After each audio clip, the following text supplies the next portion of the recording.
बच्चों, good morning all of you. आपका ये सेकंड पैरा है from the diary of Anne Frank का। That evening after I had finish the rest of my homework, यानी कहती है कि उसी रात जब मैंने शाम को जब मैंने अपने रेस्ट ऑफ जो बचा हुआ होमवर्क था उसको पूरा कर लिया, the note about the essay caught my hand eyes. कह रहे तभी जो नोट हमने लिखा था, जैसे उसके टीचर ने बताया था कि आपको क्वैक क्वैक क्वैक पे एसे लिखना है, ठीक है, चैटर बॉक्स पे, तो उसको वो दिमाग में उसका अट्रैक्शन, उसका दिमाग जो है, ध्यान जो है उसकी तरफ गया। I began thinking about this subject while chewing the tip of my fountain pen. कह रही है मैं उसके बारे में सोचने लगी जब उस सब्जेक्ट के बारे में जो होमवर्क के रूप में मुझे मिला था, पनिशमेंट के रूप में मिला था। वाइल च्यूइंग, मैं चबा रही थी, tip of my fountain pen, में फाउंटेन पेन की नोक को, आगे वाले भाग को, जहाँ पे निब होती है, जहाँ पे पॉइंट होता है, उसको मैं चबा रही थी। Any one could ramble on and leave big space between the word. कोई भी ऐसा करता है, और अगर किसी को पनिशमेंट के रूप में कोई कार्य दिया जाए तो वो क्या करता है कि दूर दूर लिखना शुरू करता है। जैसे आपको हम दे दें कि हाँ 3 पेज आपको लिखना है, ऐसे सब कोई भी सब्जेक्ट दे दिया, अगर आपको नहीं आता है तो बच्चा क्या करता है कि दूर दूर लिखता है, बड़े बड़े अक्षर में लिखता है। But the trick was to come up with convincing argument to prove the necessity of talking.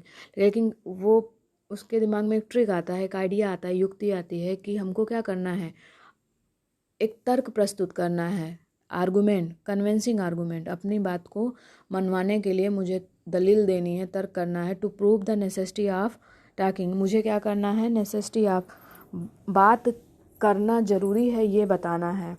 I thought and thought, मैं सोच रही थी और सोच रही थी। And suddenly I had an idea, मेरे दिमाग में एक आइडिया आया। आई रोड द 3 पेजेस, मैंने 3 पेज लिखे। Mister Keesing had assigned me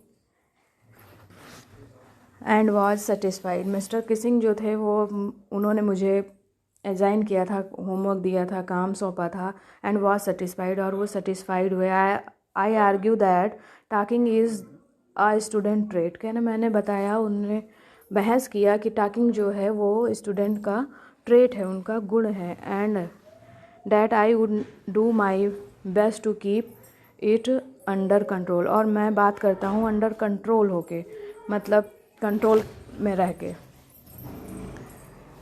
that I would never be able to, एक second, control, but that I would never be able to cure myself of the habit since my mother स्टॉक as much as I did if not more. कह रहे हैं मैं अपने आप को अब नहीं रोक सकती, never be able to cure myself, मैं अपने आप को ज़्यादा ध्यान नहीं दे सकती, ज़्यादा रोक नहीं सकती। क्यों? क्योंकि मेरी ये हैबिट है। Since my mother talk as much as I did if not more. कह रहे मेरी मदर जो है वो बहुत ज़्यादा टॉक करती हैं, और मैं भी उतना ही टॉक करती, मतलब मैं भी बहुत ज़्यादा टॉक करती हूँ, अगर उतना उनके बराबर नहीं, ज़्यादा नहीं करती, तब भी मैं भी टॉक करती हूँ। And that there is not much you can do about inherited टेट, और आप इनहेरिटेड टेट के बारे में कुछ नहीं कर सकते। जो भी वंशानुगत गुण होते हैं उसके बारे में कोई कुछ नहीं कर सकता है। मतलब जो भी माँ बाप के गुण हैं वो बच्चों में आते ही आते हैं, तो उसके लिए बहुत ज़्यादा सुधार नहीं किया जा सकता है। What does the idiom caught my eyes means. Caught my eyes का मतलब क्या है? तो उसका मतलब है, आपका आंसर नीचे दिया हुआ है, फिर भी हम आपको समझा दे रहे हैं। अट्रैक्ट अटेंशन, ध्यान केंद्रित करना, किसी करना। Mister Keesing thought to the class, mister Keesing taught to the class, class में क्या पढ़ा रहे थे? Taught math to the class. Anne wrote number of page, तो आपको लिखना है 3 नंबर, 3 मतलब 3 पेजेस उसने लिखे थे, और वो किसिंग जो थे वो मैथ पढ़ा रहे थे।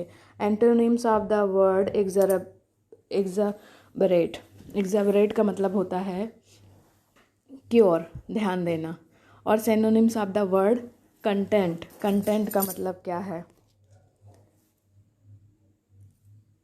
कंटेंट, कंटेंट का मतलब होता है सेटिस्फाइड, ठीक है। ये पैराग्राफ भी आपका इम्पॉर्टेंट है, आप इसको भी डैश डैश करके मतलब हिंट दे के, आप ऊपर हिंट लिखिएगा, हिंट देने के बाद आप क्वेश्चन नोट कर लीजिएगा, ठीक है।